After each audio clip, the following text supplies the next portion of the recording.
The championship round finals of the $50,000 Lady Fairlanes Open have been brought to you by Fairlanes. By Mr. Coffee, maker of the iced teapot, the modern way to make old-fashioned iced tea. And by Extra Strength Rolaids with 1,000 milligrams of fast relief. And welcome back, everyone. And, of course, that big check there worth $100,000, the Kmart Challenge. Should any of our ladies on the Ladies Pro Bowlers Tour shoot a perfect game during the championship round, you just go ahead and sign your name in there, Leanne, 100,000 big ones. Wouldn't that be nice? And we have one more game that one of these players could win that. All right, we're ready for the championship game here. And Michelle Mullen will start things off on the left-hand lane. Michelle's fourth year on tour. As we mentioned before, she's only 25 years old. And this is her first time in the #1 position. And the lane automatically re-racked on her, and that can throw you for a loop. Not exactly the way you want things to start.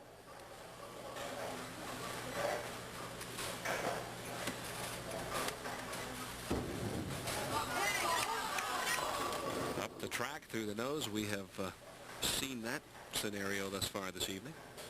I watched Michelle a little bit practicing here. She was awarded 6 practice balls. She could take them any way she wanted. She looked like she had a fairly good shot. However, that ball hooked a little bit too much on her.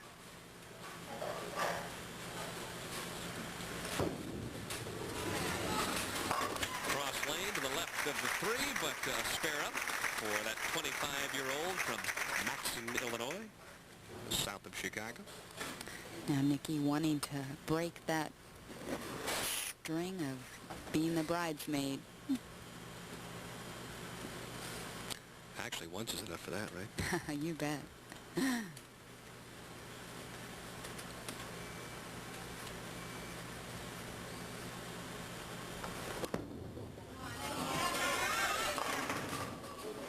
Hitting outside the second arrow that time, Denny, right around the 8 board, and we mentioned how big a difference in the end result that only a board makes. Well, one board at 15 feet is probably about 3 boards this evening at 50 feet, huh? That's right, and that left her with a bucket. And I don't think Nikki's looking forward to shooting a spare.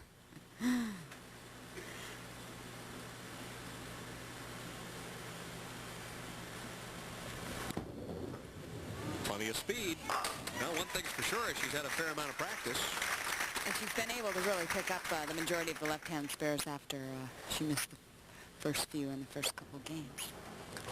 Takes a look at the rack on 13 and decides she wants a freshman. A very important match. There's a $4,500 difference between first and second place. She's already finished second this year in the Robbie's Open, so one second-place finish, as far as she is concerned, is enough for 1990. She was the top seed in that tournament as well. Dana Miller-Mackey came from the 4th, 5th position. First game, came up the ladder. From the looks of the statistics, she really doesn't have a favorite lane. 8 strikes on each.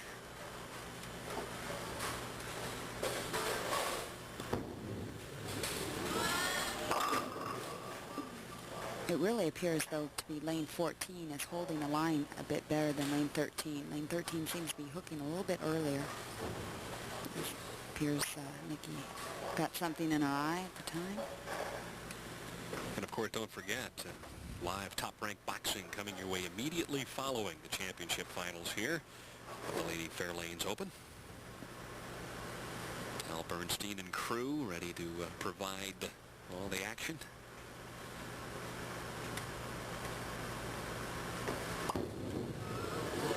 Setting the ball very short, catching the oil in the front part of the lane and just sliding right into the spare.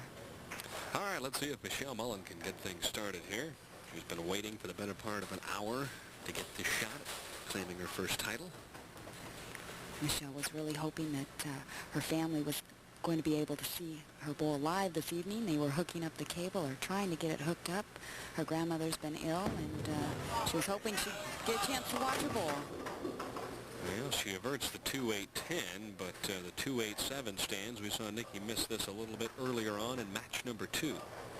Once again, wanting to hit on the right side of the spare. Look at Michelle's game. That 5-step approach, using all the approach. Very low, good knee bend, and good wrist release. Well, let's see if 3-time All-America out of the University of Illinois can convert the 2-8-7. That's how you do it. Oh. Ooh, wrap the 2-pin right around. So an open frame for Michelle in the second gives Nikki Gianulias the lead, a lead by a dozen sticks while she was sitting on the bench.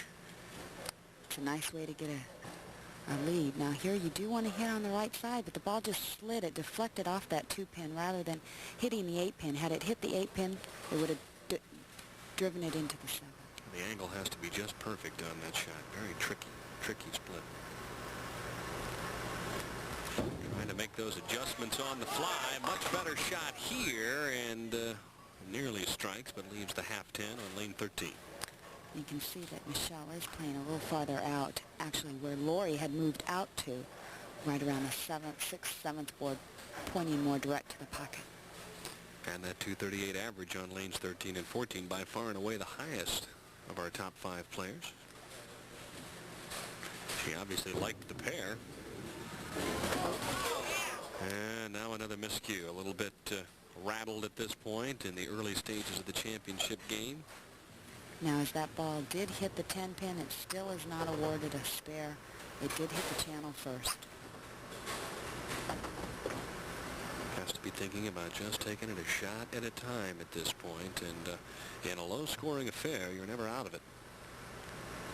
No, the game can turn around at any point.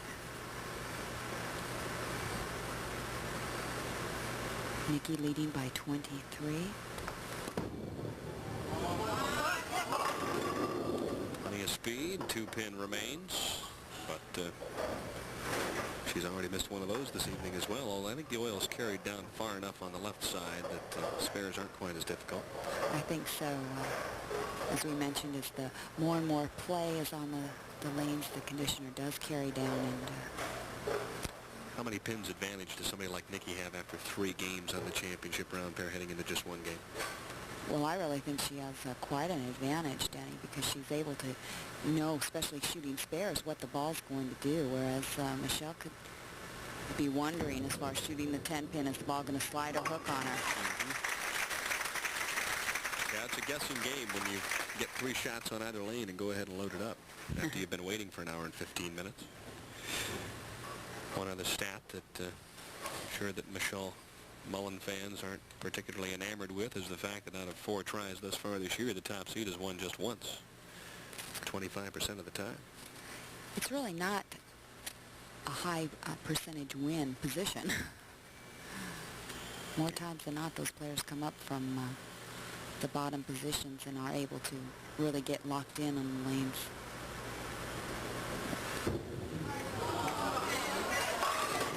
A strike for Nikki G in the 4th as she continues to kind of apply the pressure here in the championship game. Michelle Mullen really needing to get it started here in the 4th frame. She doesn't want to get too far behind. She's 22 pins down.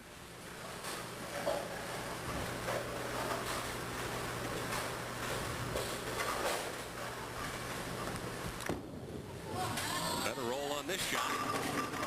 Same result. 6-pin jumps into the gutter. Once again, that half 10 where the 6-pin just stays in the channel, does not wrap around the 10, does not get the 10 out. The ball just not quite finishing hard enough. Just kind of in between, not low enough in the pocket to rip the rack and not quite high enough to trip out the 4. Right, here you see the 6-pin just sit there. She sticks at the line, and a disastrous start for Michelle Mullen, who now misses back-to-back 10 pins and basically handing away a title that she's really worked hard for this week. Really, it's a shame to be in the top position and like you said, work so hard for it, and she really put on the pressure last night and was able to overcome it and keep her lead coming into tonight. Up a little high this time in the pocket, leaves the 4-pin. You can almost see the pressure in her face.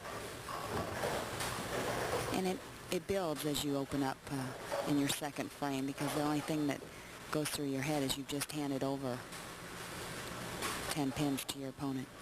Well, I think as a younger player, too, you want to just get off to a good start. Get through the first 3 or 4 frames, get loose, make some good shots, which she basically has. She just doesn't carry.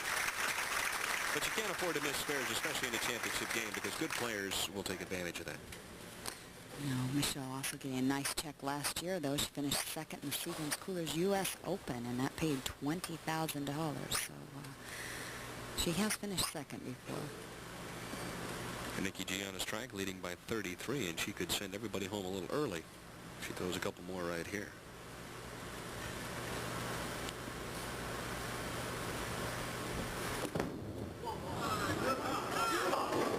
Ooh. Well, 210, and as we have already mentioned, nothing is a certainty here this evening.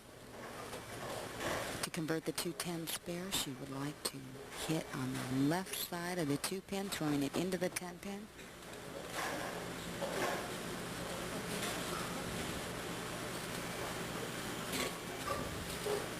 From what we've seen her angle to the 2-pin, she should be able to pick this up. She's thrown enough shots in that direction.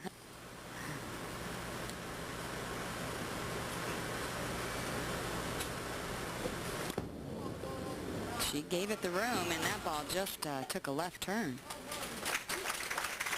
First open in the championship game for Nikki Gianulias. That comes at the midway point, and the lead that was once 33 is now just 19. Here you can see she's actually trying to angle it over there, and it just hit that center of the lane right around the 12-13 board and said, I'm going left. See, we weren't kidding about setting it down a little short with those crossed laners to the left. That ball will take off.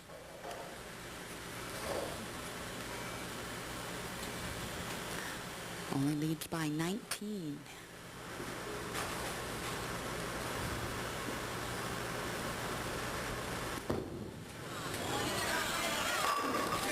And a strike as she comes back strong in the 6th. We'll take a break here midway through the championship game. Nikki G leading by 19. Michelle Mullen trying to come from behind.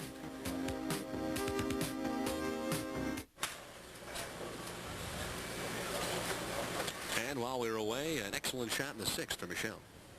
You bet, just jumping right on the advantage here, and it was great. She got the break, tripped out the 4. And then went Brooklyn and nearly knocked down the 9. Once again, lane 13 appearing as it's hooking a little bit more. As you can see, she hit around the 9th, 10th board, and that ball just starts to take off left. I wonder if she made an adjustment or if she just yanked that. I think it looked like she yanked it.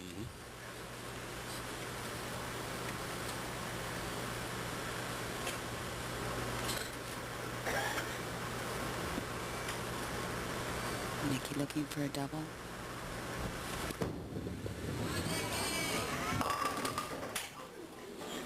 Nearly a cave-in shot.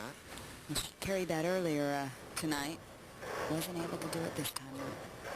She has received a fair share of breaks in her 4 games. Already has defeated Leanne Barrette 213 to 184, and then knocked off Sharon Todd 211 to 200, and then bested Lorrie Nichols 189 to 177. It's actually survival of the fittest in all 3 cases, as all 3 matches were relatively close. And last week it was the experienced Cindy Coburn-Carroll who kind of hung on through all the problems to win. Pretty much the same thing here tonight. It's not easy out here on the women's tour. Michelle still has some time. As there you take a look at the scoreboard. Back-to-back 10-pin opens in the 3rd and the 4th. That spelled the 19-pin lead to Nikki. Really wanting to get on it here in the 8th frame. Not much time left. So Michelle reevaluating what has happened and what she needs to do. Forget about the frames before and try and shoot 193, which is what she could still shoot if she would strike out. And to force Nikki to double.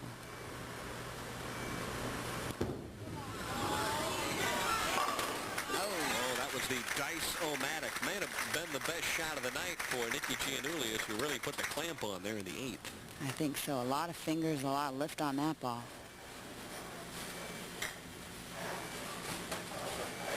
And this is the results. Watch the 5-pin here go towards the 7, and everything blows out to the right.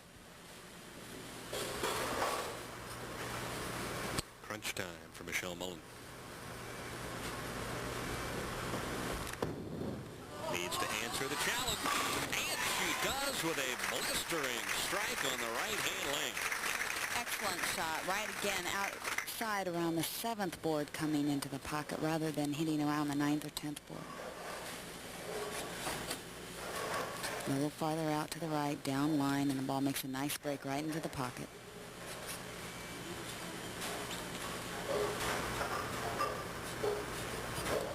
I think the key is, Dennis, to go down the board, not point the ball across the boards.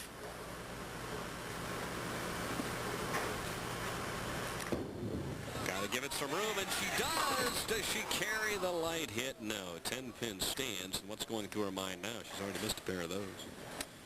It was a good shot. She knew it was good, and now she really has to convert this spare. Battle of nerves right now.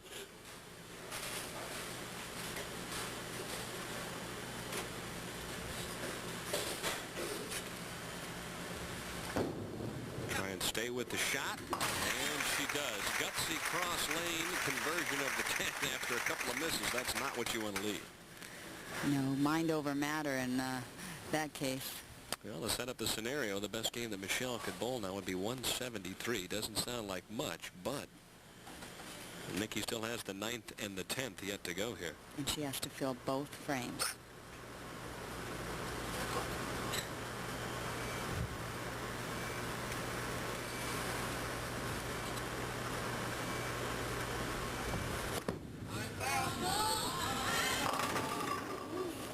Past the pocket.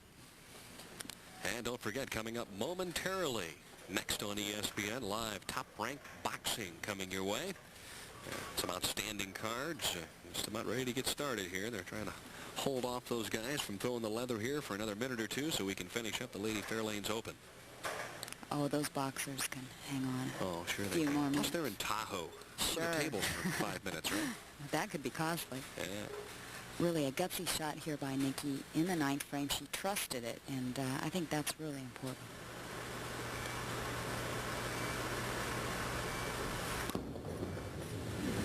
Could be trouble, though, as she just chopped the 2 off the 8.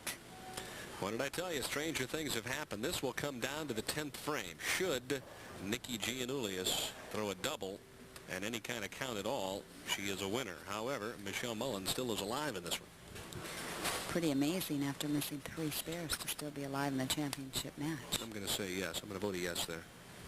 Usually 3 misses in the championship game, and you're saying, excuse me, what flight reservations do I need for Hilton Head next week?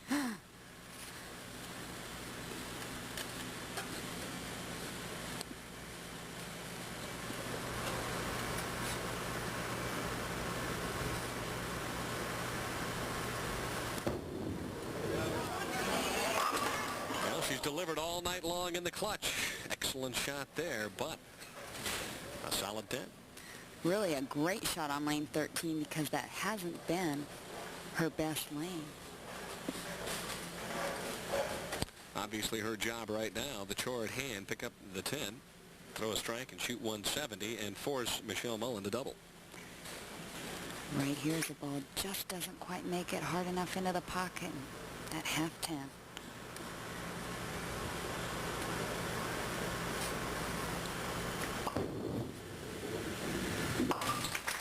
Nice, crisp, professional shot. So that forces Michelle to at least double. But if I were Michelle Mullen right now, I would be saying, hey, this one's fate. I opened the door, swung it wide open, both the doors to the barn, and you know what? She didn't take it. I got a chance. Well, Michelle has hit lane 14 both last 2 times that she was on it, so if she could pick a lane, I think that would be the one she'd pick. It's got to give you some confidence. Tripped out the 4 in the 6th, and then threw a very solid shot in the 8th.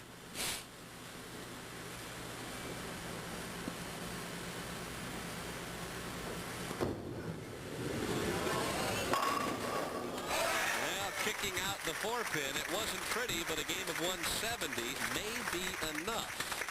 2 strikes and 8. would give Michelle Mullen 171. Well, a lot of times that's how it should be, Denny, is that player gets up and throws a couple strikes to win.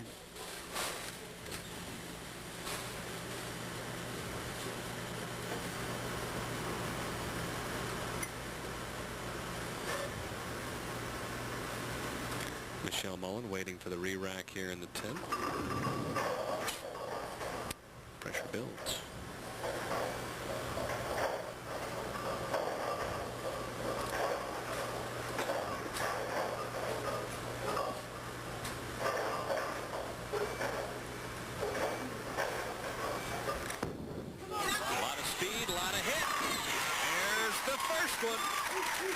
Beautiful shot, Denny. Beautiful, like she did last night. When she needed it against Lorrie Nichols, she just got up there and just threw a superb shot. That was absolutely perfect. And what's so mind-boggling is, hey, why didn't you throw those throughout the first part of the game? Sometimes you need the pressure to build and get that adrenaline going.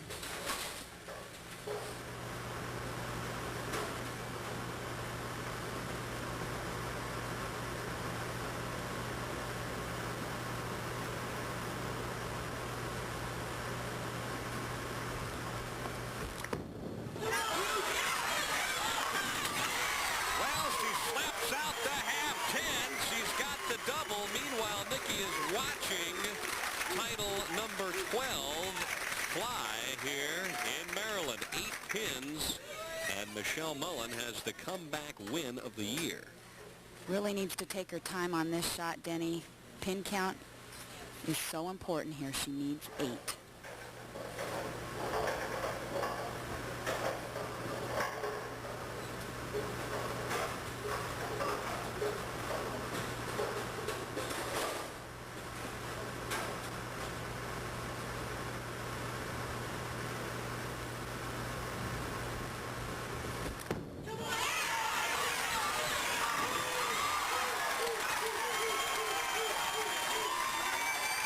Doesn't get any better. She was lost and then she was found. Michelle Mullen comes from behind to win her first ever LPBT championship. And of course, when destiny calls, you better pick up the phone. She comes out of nowhere with 3 strikes in the 10th frame. And if you're going to win a championship, especially your first, this is how you do it. Michelle Mullen, the winner here at Fairlane Shady Grove. The tears of joy as she stands with Wally Hall, the chairman of the board of Fairlanes Incorporated, a $9,000 check and her first championship. So long, everyone.